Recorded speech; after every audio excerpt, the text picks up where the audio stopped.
Y bueno, queridos patitos, vamos a hablar de historia de las economías locales en un contexto global.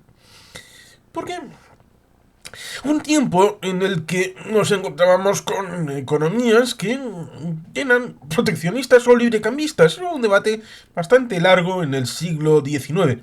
Empezando por Inglaterra, después de su evolución propia desde la época de la Revolución Gloriosa de 1688 y que supuso también, siendo en parte de la historia, Cromwell, la lucha en el ámbito parlamentario, desde la época de 1215 con la Constitución, bueno, no se llamó así, la Carta Magna, que en teoría daba derechos, pero daba derechos respecto de una aristocracia con el ámbito del rey, que no era realmente un rey, porque estábamos hablando de Juan sin tierra, que estaba ocupando el hueco de Ricardo Corazón de León.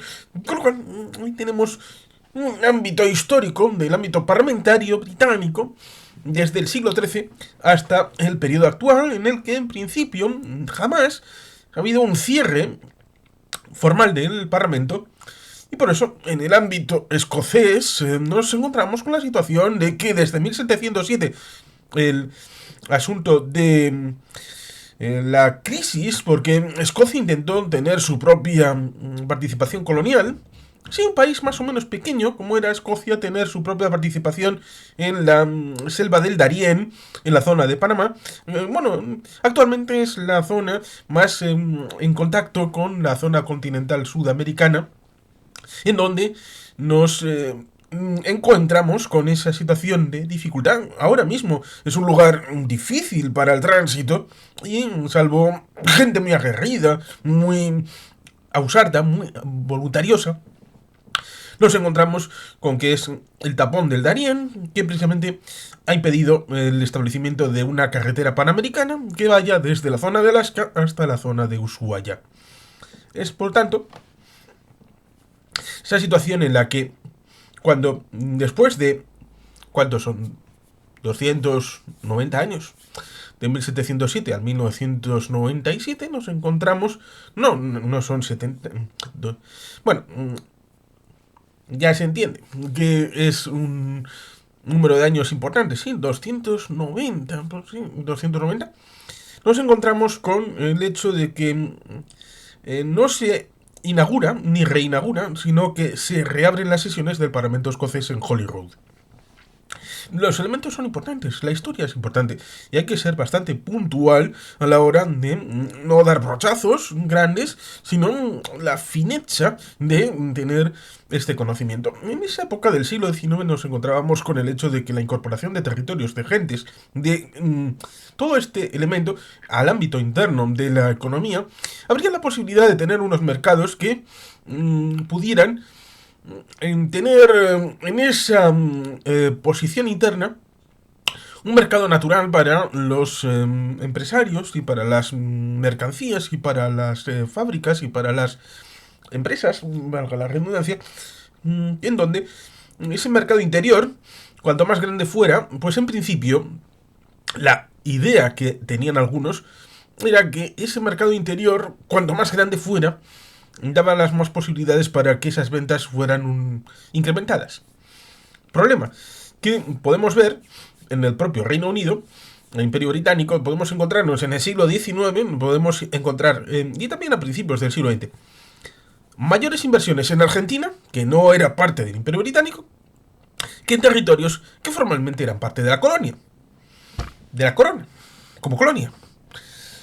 Por tanto, ahí nos encontramos con una situación que difiere radicalmente respecto de lo que supone lo que usted ya sabe, respecto de lo que las instituciones nos dicen que fue, respecto de lo que un historiador puede ir a las bases y ver cuál es el intercambio y flujo comercial entre la metrópoli y territorios propiamente británicos y territorios que no lo eran, dándose esa circunstancia de que británicos, franceses, tenían mayor comercio con territorios que no eran de ellos que con territorios que eran formalmente de ellos. Por tanto, en cierta medida, tenía más de prestigio que de elemento económico de evolución.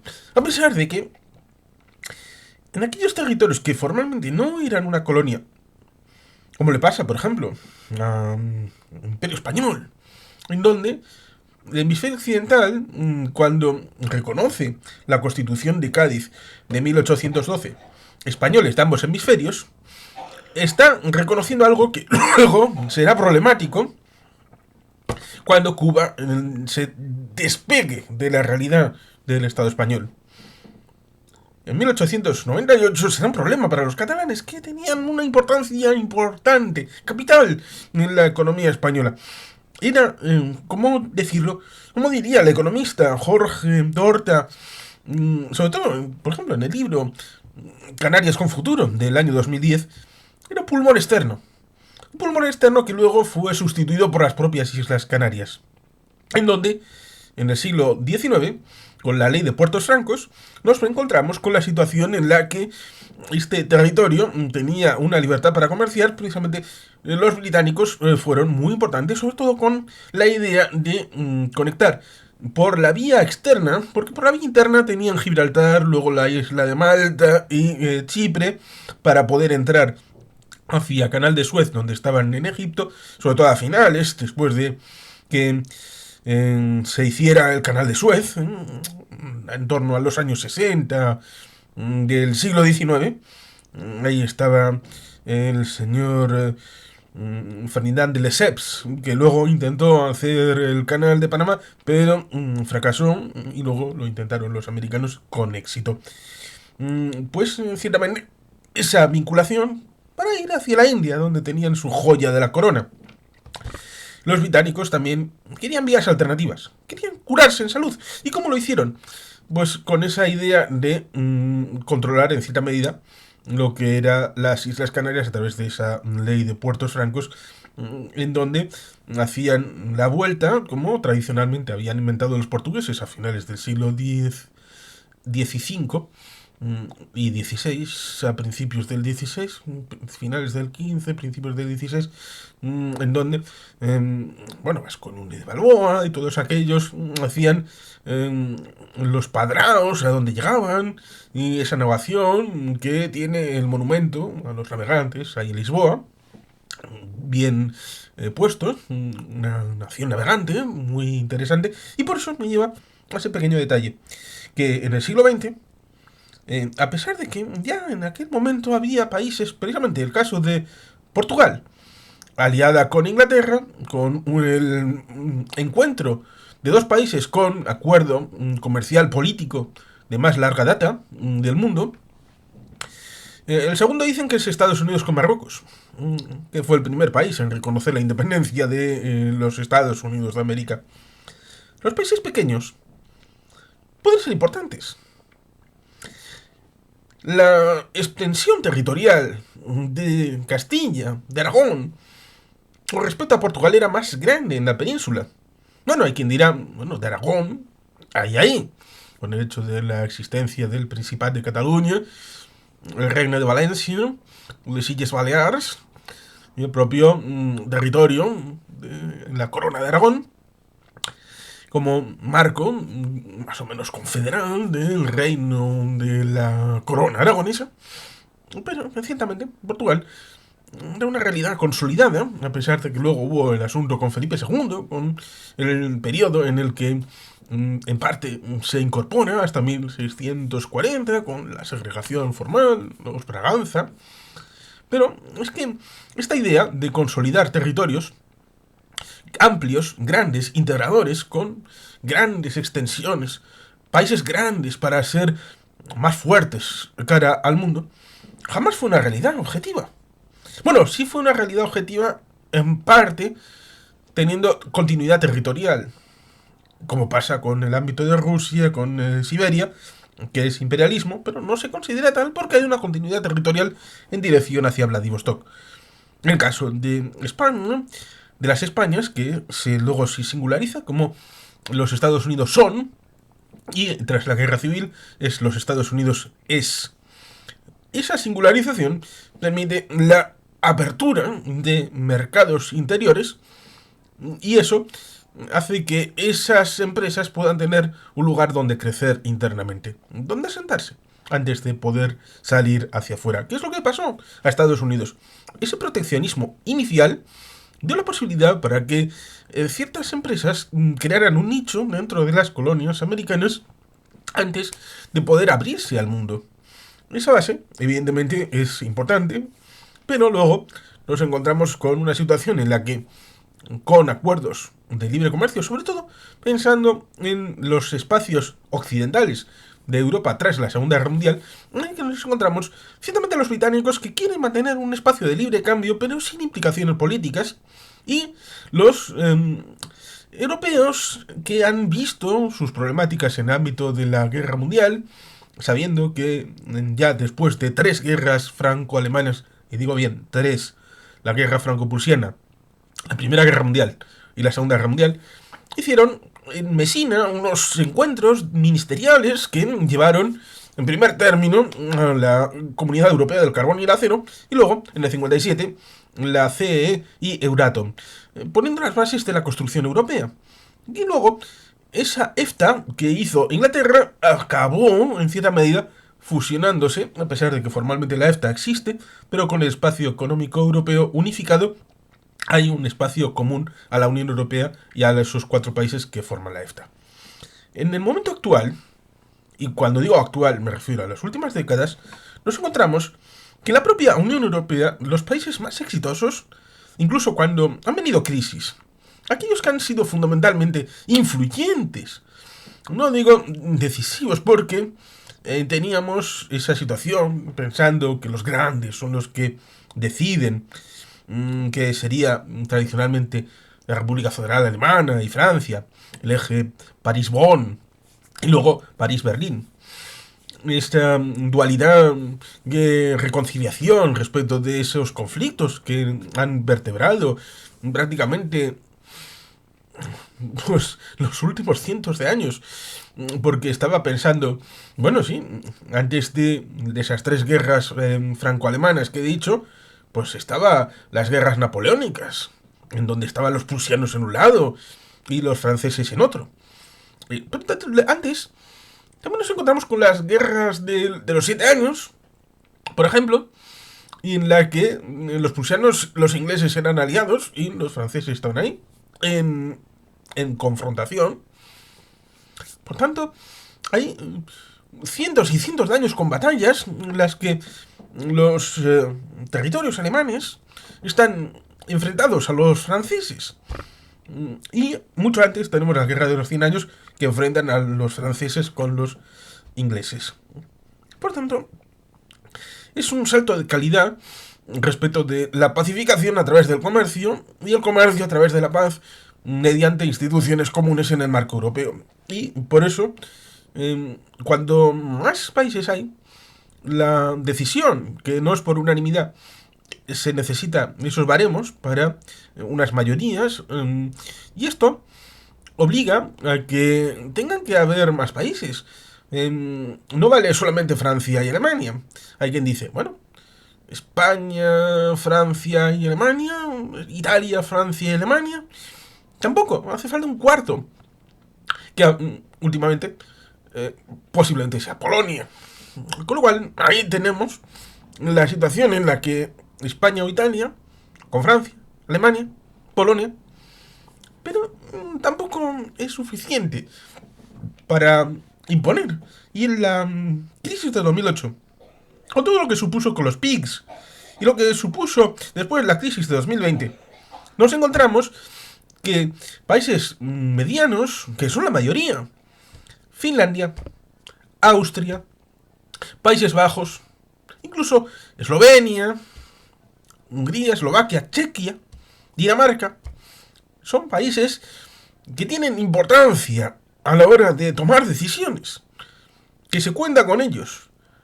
Luego fundaron muchos de estos el grupo de los frugales, a la hora de decir, ojo, cuidado con las finanzas, hay que manejarlas de manera ordenada, aquello que se ingresa y se gasta tiene que estar equilibrado, el equilibrio presupuestario, el tema del déficit, el tema de la deuda, como elementos importantes. Por tanto, ya en el marco europeo nos encontramos que estos países, que no son tan grandes como para desmerecer llamadas economías locales o regionales, tipo País Vasco, tipo Cataluña, tipo Galicia, que pueden ser territorios infraestatales, pero que tienen vocación de autogobierno, ya sea Córcega, Flandes, Baviera, que evidentemente pueden tener una situación similar a países como Eslovenia, como Finlandia, Dinamarca, la Dinamarca europea continental, y otras historias que podemos ver respecto de las Islas Aland, las Islas Feroe, que tienen su peculiar autogobierno. Por lo tanto, estos países llamados pequeños, sin ir a los más pequeñitos como San Marino, el Vaticano, Andorra, Liechtenstein, Mónaco, estos países que son de un tamaño más o menos mediano, pensemos por ejemplo en Uruguay. Uruguay tiene 3,5 millones de habitantes aproximadamente. Y ciertamente nos encontramos con una situación en la que estas economías pueden tener cierta influencia respecto de otros escenarios que se ven arrastrados, pero como también se ven arrastrados esos llamados países grandes, ya sea la propia Alemania o Francia, que ahora están en crisis económica muy grave. La Alemania, ¿por qué? Porque dieron todo su volumen económico a gas barato venido por Rusia. Y Rusia les tenía cogidos de los pelendengues porque el señor Donald Trump lo denunció.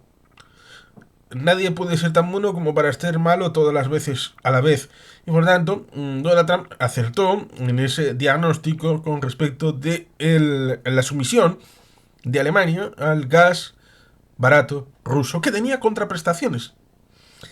Lo mismo que aceptaron el elemento nuclear en los años 70 y 80 respecto de eliminarlo, y a través de ahí están los verdes, que al final hicieron Alianza 90, pero en los años 80 empezaron a germinar a la idea de orillar la energía nuclear, incluso la civil. Y esto fue un problema. Un problema porque les hizo dependientes de algo y luego al final acabaron siendo dependientes del gas de Rusia. Y eso, con el trastoque de estos 3 años de guerra en Ucrania, nos encontramos con el hecho de que tienen que superarlo. Y esa superación no lograda le ha llevado a una crisis. Una crisis climática en donde han reabierto centrales de carbón, centrales térmicas, que son las que primero había que cerrar, y después a una situación económica en donde no han podido hacer frente, sobre todo con la coalición semáforo, en donde un cambio puntual en el ámbito económico pues ha supuesto que los liberales se descolgaran. Ha tenido que ser destituido el ministro correspondiente y por lo tanto se ha supuesto la convocatoria electoral. En Francia, por supuesto, tenemos una crisis que ya viene de hace por lo menos 20, 30 años. Recuerdo a Chirac, luego a Sarkozy y a Hollande, una situación que en principio decían que tenían que tomar unas decisiones estructurales. Ojo, que también se podría hablar del Estado español, y decisiones que se van postergando, como diría Javier Clemente, patapum para arriba, y por lo tanto hay la dificultad respecto de conglomerados estatales, de propiedad pública, de estado de bienestar, de funcionarios, y esto derivado ciertamente de olas grandes respecto de lo que supuestamente dicen que hacen los chinos, los rusos, los japoneses, los estadounidenses, las grandes mareas de la globalización y la globalidad. Pero, claro, cuando uno aterriza, nos encontramos con el hecho de que China tiene dificultades internas muy graves con el tema de la crisis urbanística y de las empresas que, como si fuera una burbuja inmobiliaria, han tenido un problema sobre el tema de la construcción, las ciudades fantasmas, todo el vector demográfico, por el tema del hijo único, el tema de tener una población activa cada vez menguante, el enfrentar problemas demográficos ciertamente más propios de un país de primer mundo occidental, para los que ellos no están preparados y tienen que enfrentarlo de una manera clara. El tema de la educación, un tema importante, sanidad, con lo cual no podemos pensar en ciertos términos que han sido bastante populares y que han derivado, por ejemplo, en los años 70 en Estados Unidos, a pensar que Arabia Saudí iba a comerse Estados Unidos, iba a comprarlo todo. En los años 80 era Japón. Y después, a partir de los 90, se empezó a pensar que era China quien iba a superar a Estados Unidos y a Occidente. Quizá eso no pase nunca. Y el cambio de mentalidad tiene que ser, por ejemplo, de pensar en los tres salamis de China. Una zona costera que podríamos hablar desde la zona de Hong Kong, Cantón, en dirección hacia Pekín, que a través de Shanghái y ciertas ciudades costeras, tendría un PIB, tanto nominal como relativo, y per cápita, muy similar a los tigres asiáticos, incluso a países OCDE, pero cuando nos encontramos con el segundo salami intermedio, que son ya ciudades más de interior, desde la zona de... ¿Por qué no? Sí, aquella ciudad de la pandemia, que tiene reminiscencias respecto de lo que supuso la guerra sino-japonesa. En esa zona nos encontramos ya con una cosa distinta, que es ya algo más diferente, países más o menos intermedios respecto de la comparativa. Y así nos encontramos con la zona ya más Xinjiang, Tíbet, nos encontraríamos con países directamente africanos, del tercer mundo, si fuera un territorio propiamente. Y por eso se justifica la permanencia del Partido Comunista Chino como un único vertebrador para intentar asimilar las diferencias y mantener la unidad territorial en China, lo cual resulta alucinante porque si viéramos Estados Unidos, entonces tendría que haber un partido comunista de Estados Unidos que pudiera amalgamar la situación de las dos costas con respecto de la zona del Golfo de México y la zona del Medio Oeste, siendo incluso esto diferente desde la zona de Ohio, pasando por la zona de San Luis, Missouri, y la zona precisamente de Nebraska, Idaho, Montana. Con lo cual, incluso, habríamos hablado de 5 sitios, de 5 franjas en el ámbito de Estados Unidos, incluso superando esa dicotomía respecto de este-oeste, norte-sur, que se solaparon en el siglo XIX en el caso de Norteamérica. Por supuesto, esto a veces, ¿qué es mejor? ¿Lo grande o lo pequeño? Esos eventos más o menos globales, industrialización, desindustrialización, colonialismo, descolonización, recolonización, aunque sin el control territorial, influencia, de manera más o menos acordada, los acuerdos de libre comercio, que pueden ser importantes, y por eso tenía cierta importancia el hecho de con qué bases, con qué plantillas se establece ese acuerdos de libre comercio. Por tanto, cuando se producen crisis, se entra en modo automático. Y esto lo hemos visto en la pandemia, en 2020, en el Estado español, en donde el modo automático era centralista, jacobino, unitario desde las alturas. Pero ha habido territorios en Europa que han demostrado que las crisis, como la pandemia, se pueden afrontar desde lo pequeño. República Checa llegó a acuerdos con Taiwán para suministros médicos. Todo el mundo reconoce que Escocia hizo mucho mejor el tránsito para el tema de la pandemia que el propio Reino Unido en la contingencia de el gobierno de Boris Johnson con respecto del gobierno de Nicola Sturgeon en Edimburgo. País Vasco tiene un componente de importancia que todo el mundo en principio reconocía, a pesar de la dificultad luego electoral. Pero el desempeño en situaciones tan complicadas pueden dar el do de pecho para tener esa situación en la que ser capaces de hacerlo mejor que países grandes. China y Estados Unidos desbajaron una barbaridad en el tema de la pandemia 2020, hasta el punto de que fue fundamental la gestión ante Fauci y otros que intentaron defender al ciudadano estadounidense. Es muy claro que fue influyente a la hora de la no reelección de Donald Trump en 2020. Fue vital. Y eso le llevó por el camino de la amargura. Ahí en su retiro espiritual en Mar-a-Lago, en Florida. Hasta el punto de cambiar el hecho de ser un tradicional neoyorquino, de New York, neoyorquino, a ser un floridiano en la zona de Mar-a-Lago.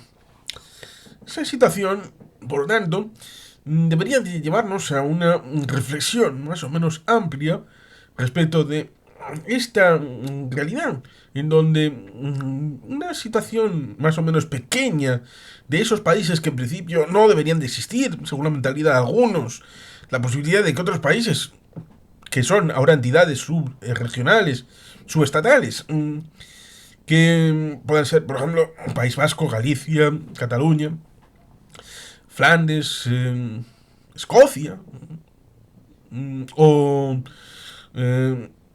Cerdeña o Córcega, puedan tener bajo el prisma de una realidad comprobada, incluso en momentos de dificultad, que tienen potencial para un desempeño propio. Sin desmerecer el hecho de que puedan haber acuerdos tipo Unión Europea que puedan hacer esto de una manera ordenada y, por tanto, esas economías locales se han visto afectadas, sí, pero también han influido, por ejemplo, con el tema de las galletas, respecto, no me refiero a las galletas, las de comer, sino las galletas respecto de los microchips y de los elementos avanzados que, por ejemplo, Taiwán o Países Bajos son decisivos a la hora de este negocio. Y por tanto, estos pequeños países, tamaño mediano, son entidades que pueden tener viabilidad, pueden tener afectación, pueden tener interacción y pueden ser importantes en el ámbito global. Por eso hay que trascender esa mirada respecto de que solamente los fuertes, los grandes prevalecen, por el asunto de que los mejor adaptados, sean del tamaño que sean, no son los más fuertes, sino los mejor adaptados. Esa es la tradicional lección del llamado darwinismo en el ámbito antropológico y biológico. Los adaptados, no los más fuertes, los mejor adaptados son los que sobreviven. Y así tendríamos la percepción correcta respecto de estas entidades. Y sin más, queridos patitos, es que ricasco, agur berobat, beti gelpean.